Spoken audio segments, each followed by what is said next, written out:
अस्सलाम वालेकुम everyone, I am Syed Azad. Welcome to my online computer coaching channel. आज मेरी एडोब फोटोशॉप की 59 वीडियो है, जिसमें मैं आप लोगों को एडोब फोटोशॉप में हम अपनी पिक्चर्स वगैरह को, फोटो वगैरह को किस तरह फ्रेम में कन्वर्ट कर सकते हैं, उसके ऊपर किस तरह फ्रेम लगा सकते हैं, इसके बारे में सिखाऊंगा। तो एडोब फोटोशॉप को ओपन कर लेते हैं। ओके, सबसे पहले तो मैं आप तमाम लोगों को बता दूं कि हम फ्रेम किस तरह उठाते हैं इंटरनेट से। तो उसके लिए मैं इंटरनेट ब्राउज़र ओपन करता हूँ। ओके, देन सर्च कर लेते हैं हम गूगल, एंड यहाँ पे हमें टाइप करना है PNG फोटो फ्रेम। ओके, मैंने PNG फोटो फ्रेम इस वजह से किया है ताकि मेरी जो फ्रेम आए, इमेजेस में जाता हूँ, वो तमाम PNG में आए। यानी PNG के जो फ्रेम होंगे वो देखें इस तरह होंगे, यानी अंदर से ब्लैंक होंगे और साइडों में जो है बॉर्डर आपका अप्लाई हुआ होगा। अब यहाँ से काफ़ी अच्छे अच्छे इसमें फ्रेम्स मौजूद हैं। मैंने यहाँ से काफ़ी सारे डाउनलोड्स कर लिए हैं, आप लोग भी यहाँ से डाउनलोड कर सकते हैं। ओके, ये देखिए कितने अच्छे अच्छे फ्रेम्स यहाँ पे मौजूद हैं। आपको जिस पे भी अपनी तस्वीर ऐड करनी है आप यहाँ से कर सकते हैं।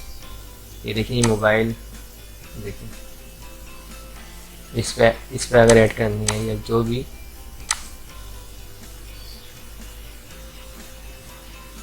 काफ़ी अच्छे से इसमें फ्रेम मौजूद है। ओके, तो इन फ्रेम पे हम अपनी तस्वीर को किस तरह लगा सकते हैं, आज मैं इसी के बारे में आपको बताऊंगा। तो इसको हम मिनिमाइज कर लेते हैं, देन हम एडोब फोटोशॉप में आ जाएंगे और डबल क्लिक, देन हमें जो भी फ्रेम चाहिए हम उस फ्रेम को यहाँ से ऐड कर लेते हैं जिसमें हम अपनी तस्वीर को लगाना चाहते हैं। लाइक मैंने इसको ले लिया। ओके, अब ये मेरे पास तस्वीर आ चुकी है।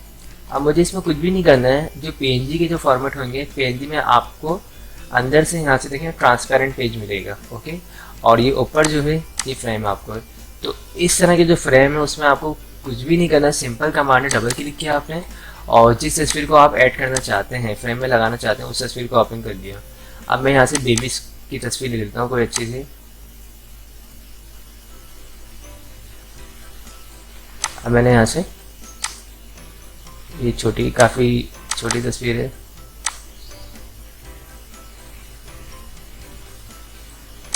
अब ये देखिए।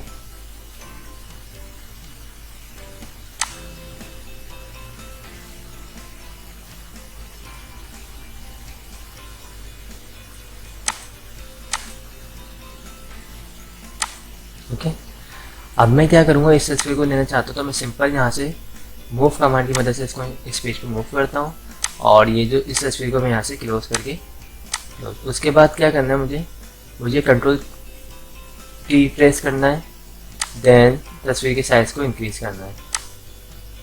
ओके, जब ये तस्वीर का साइज़ इंक्रीज़ हो जाएगा उसके बाद मुझे यहाँ से साइड से रोटेट कर देना है। ओके, रोटेट करने के बाद इंटर, एंड ये देखें दो लेयर यहाँ पे बन चुकी है। ठीक है, तो ये जो फ्रेम लेयर है इसको उठा के ऊपर के साइड पे मूव कर देना है। तो ये देखिए ऑटो एडजस्ट हो चुकी है। ये देखिए हमारी तस्वीर जो है फ्रेम के अंदर आ चुकी है। अब इसमें जब आ चुकी है इसको अपने हिसाब से आप सेट कर सकते हैं। यानी अगर देखिए कंट्रोल T, और अगर इसको थोड़ी सी देखिए। ओके, तो ये तो बहुत ज़्यादा ही सिंपल कमांड है। PNG के अगर आप फ्रेम उठाते हैं तो इससे तो आप अपनी तस्वीर को बहुत अच्छा बना सकते हैं। आपने सिंपल एक तस्वीर अपनी उठाई, उसके ऊपर आपने फ्रेम को ऐड कर दिया, ऑटोमेटिक डिज़ाइन बिल्कुल तैयार हो चुका है। ओके, तो मैं इसकी अभी आपको 3-4 स्टाइल दिखाता हूँ फ्रेम के। ठीक है, तो मैं इस तस्वीर को यहाँ से सेव कर लेता हूँ। सबसे पहले तो 002। ओके, अब नेक्स्ट फ्रेम अगर मैं इसके ऊपर ऐड करूँ या मैं नेक्स्ट मैं ये फ्रेम यहाँ से ओके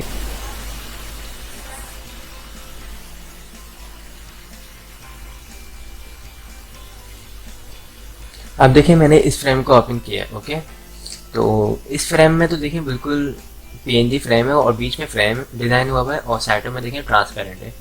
तो मुझे क्या करना है इस फ्रेम के लिए, सबसे पहले तो मुझे एक न्यू पेज यहाँ से ओपन करना है। लाइक कोई सा भी ले सकता हूँ मैं, जैसे मैं यहाँ से ये 800 मल्टीप्लाई बाई 600 इस पेज को लिया और सिंपल यहाँ से मुझे मूव टूल की मदद से मूव करना है। ओके, ये पेज मेरे पास आ चुका है और इसे क्या करना है, मुझे कंट्रोल टी की मदद से पूरे पेज के ऊपर फाइनल कर देना है। देन देखिए ये जो मेरे पास नीचे जो फ्रेम है, इस फ्रेम को उठा के ऊपर की साइड पे मूव करना है। तो इस तरह देखें मेरा फ्रेम आ चुका है।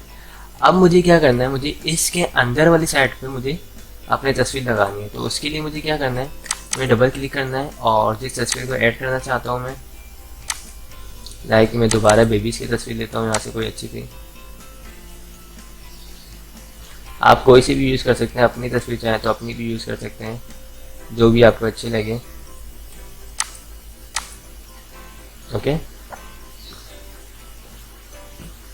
और इसको मूव कर देना यहाँ पे।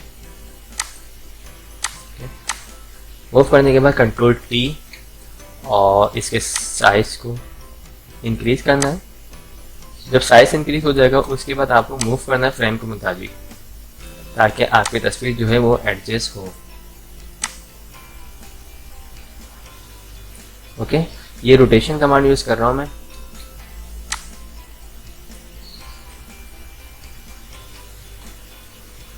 अब इसके साइज को थोड़ा सा हम इंक्रीज करते हैं। देन हमने ये यहाँ पे देखें 3 लेयर्स हमारी तैयार हो चुकी है। ये देखें, ये सिंपल हमारी ये तस्वीर है, सेकंड ये हमारा फ्रेम और थर्ड ये हमारा पेज है। तो हम सबसे पहले तो इन सबको हम यहाँ पे हमने अनहाइड कर दिया है। ओके, उसके बाद क्या करना है, इस तस्वीर को, ऊपर वाली तस्वीर को मूव कर दूंगा डाउन साइड पे। तो ये देखिए ये ऑटो एडजस्ट हो चुकी है। ये देखिए कितना ज़बरदस्त हमारा ये मतलब फ्रेम में कितनी अच्छी तस्वीर लग रही है। आप इस तरह चाहें तो इसको इस तरह एडजस्ट कर सकते हैं और भी खूबसूरत कर सकते हैं इसको। तो हम इस तस्वीर को भी सेव कर लेते हैं और अगर आप इसमें कुछ लिखना चाहते हैं तो लिख भी सकते हैं।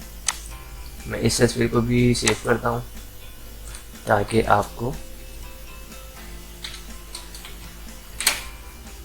ओके। देन एक और फ्रेम हम यूज़ करते हैं। एक मैं फ्रेम यूज़ करता हूँ यहाँ से, मैंने तो वैसे ज़्यादातर जो उठाए हुए फ्रेम वो उठाए हुए जेपीजी, वो सॉरी पीएनजी उठाए हुए। अगर हम कोई उठाते हैं जेपीजी फ्रेम, लाइक ये फ्रेम, ठीक है।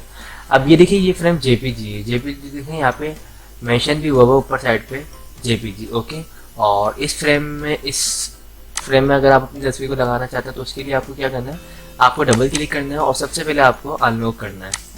ओके, ये आपकी फाइल अनलॉक हो चुकी है। उसके बाद आपको ये मैजिक वॉन्ड टूल जो है इसको क्लिक करना है और इस पर क्लिक करना है अंदर की साइड पे। ये अंदर की साइड पे मैंने क्लिक किया, देन डिलीट जैसे ही हम करेंगे तो ये देखिए आपके अंदर का जो हिस्सा था वो तमाम रिमूव हो चुका है। उसके बाद हम डबल क्लिक करेंगे और जिस तस्वीर को लगाना चाहते हैं उस तस्वीर को लेंगे।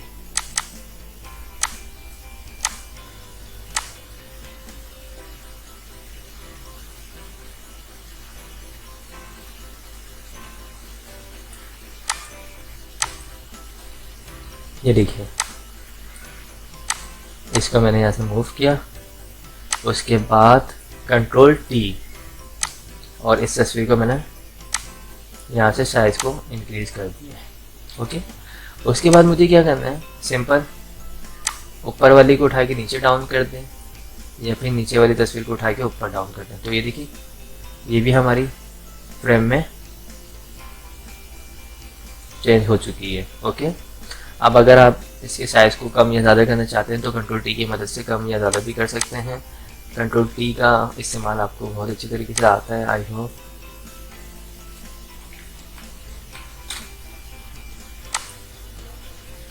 ओके, तो हम इस फाइल को भी सेव करते हैं 004।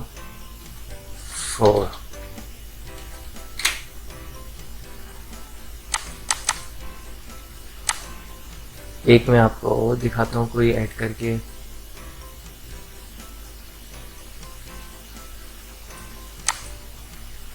मेरे पास तो काफ़ी अच्छे, ये देखिए काफ़ी अच्छे मेरे पास जो मैंने उठाए हैं फ्रेम, वो काफ़ी अच्छे उठाए हैं। ये देखिए ये फ्रेम जो है ये भी जेपीजी, तो डबल क्लिक। देन उसके बाद मुझे क्या करना है, अंदर से सबसे पहले तो मैजिक बॉन्ड टूल की मदद से इसको रिमूव करना है। देखिए रिमूव हो गया। देन मुझे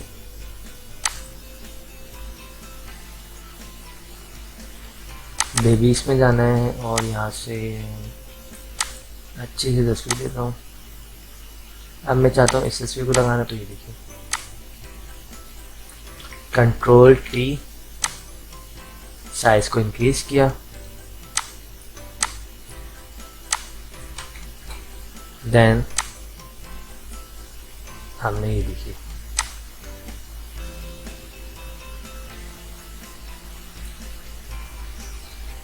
अगर साइज़ को कम करना चाहते हैं तो आप साइज़ को कम भी कर सकते हैं, कोई इशू नहीं है। ये देखिए ओके। और अगर आपको दूसरी तस्वीर लगाना चाहते हैं तो आप कोई दूसरी तस्वीर भी लगा सकते हैं, जो भी आपको अच्छी लगे। आप अपनी तस्वीर लगाना चाहते हैं तो वो तस्वीर भी यहाँ पे ऐड कर सकते हैं। मुझे तो जो भी अच्छी तस्वीर लग रही है मैं उन्हें ऐड कर रहा हूँ उस पर।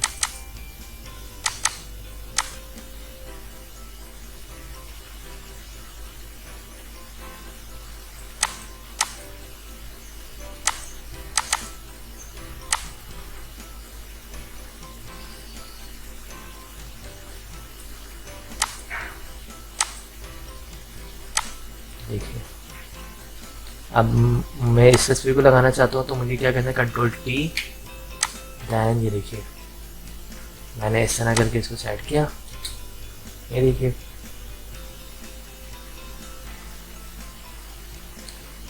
ओके। तो मैंने आपको 4 तस्वीरें बनाना आज सिखाएंगे कि हम किस तरह फ्रेम पे कन्वर्ट कर सकते हैं। तो अगर आप लोगों को मेरी वीडियोस पसंद आई हो तो इसे लाइक ज़रूर कीजिएगा, और जिन लोगों ने मेरे चैनल को अब तक सब्सक्राइब नहीं किया वो मेरे चैनल को सब्सक्राइब कर लीजिएगा। अच्छा, इसके अलावा जब हम इसको तस्वीर को बना लेंगे, बनाने के बाद हमें क्या करना है, फाइल को सेव करना है जेपीजी में। ओके, पहली फाइल हमारी सेव होती है ओरिजिनल, ताकि हम उसमें कोई ना कोई चेंजिंग कर सकें। ये देखिए 005, इसके हवाले से मैंने अपनी शुरू की वीडियोस में शुरू की वीडियोस में मैंने आपको बनाना भी सिखाया है कि हम अपनी फाइल को किन किन फॉर्मेट में सेव करते हैं। और पीएसजी में हम फाइल को सेव करते हैं तो उसमें हम एडिटिंग कर सकते हैं, और अगर हम अपनी फाइल को जेपीजी में सेव करते हैं तो इसमें एडिटिंग नहीं कर सकते। ओके, यानी जब आपकी तस्वीर बिल्कुल फाइनल हो जाए तो उसको आप जेपीजी में सेव कर दीजिएगा। ओके, थैंक्स फॉर वॉचिंग, खुदा हाफिज़।